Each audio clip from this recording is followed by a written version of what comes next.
শারদীয় দুর্গাপূজা উপলক্ষে রাজধানীর ধানমন্ডির কলাবাগান মাঠে আয়োজিত পূজা মণ্ডপ পরিদর্শন ও আইনশৃঙ্খলা পরিস্থিতি পর্যবেক্ষণ করতে যান বিএনপির কেন্দ্রীয় কার্যনির্বাহী কমিটির সদস্য শেখ রবিউল আলম। সেখানে পূজা উদযাপন কমিটির সাথে মতবিনিময় করেন তিনি। সার্বিক পরিস্থিতি দেখে সন্তোষ প্রকাশ করে পূজার শেষ দিন পর্যন্ত সব ধরনের সহযোগিতার আশ্বাস দেন শেখ রবিউল আলম।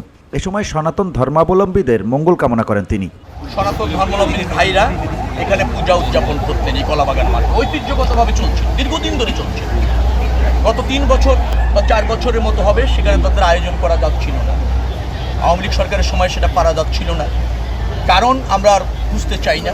তো আমারও ভালো লেগেছে যে পূজা উদযাপন কমিটি অত্যন্ত চমৎকারভাবে ডেকোরেটিভ ওয়েতে সকল সুযোগ সুবিধা নিশ্চিত করে তারা সেই পূজা উদযাপনের আয়োজনটা প্রায় সম্পন্ন করে চলেছে।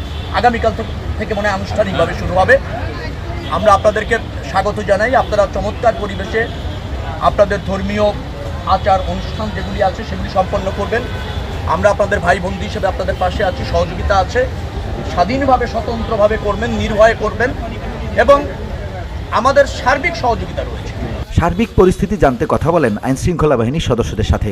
পূজা কমিটিকে সব ধরনের সহযোগিতা করতে আইনশৃঙ্খলা বাহিনীর প্রতি আহ্বান জানান শেখ রবিউল আলম। ধর্মীয় একেবারে সবচেয়ে বড় উৎসব। বাংলাদেশে সব ধর্মের মানুষ স্বাধীনভাবে স্বতন্ত্রভাবে তার ধর্ম পালন করে, এটা হচ্ছে রাষ্ট্রের নীতি। আর রাষ্ট্রের নীতি হচ্ছে আমাদের সবাই, কারণ আমরা দেশের নাগরিক। আমাদের সেই রাষ্ট্রের ওই নীতি ধারণ করেই সবাই, কোনো দুষ্কৃতকারী কোনো ধরেন ওই দিক তৈরি করে একটা শ্রেণী থাকে আর কি, তারা যেন কোনো সুযোগ নিতে না পারে। VOD Bangla news desk.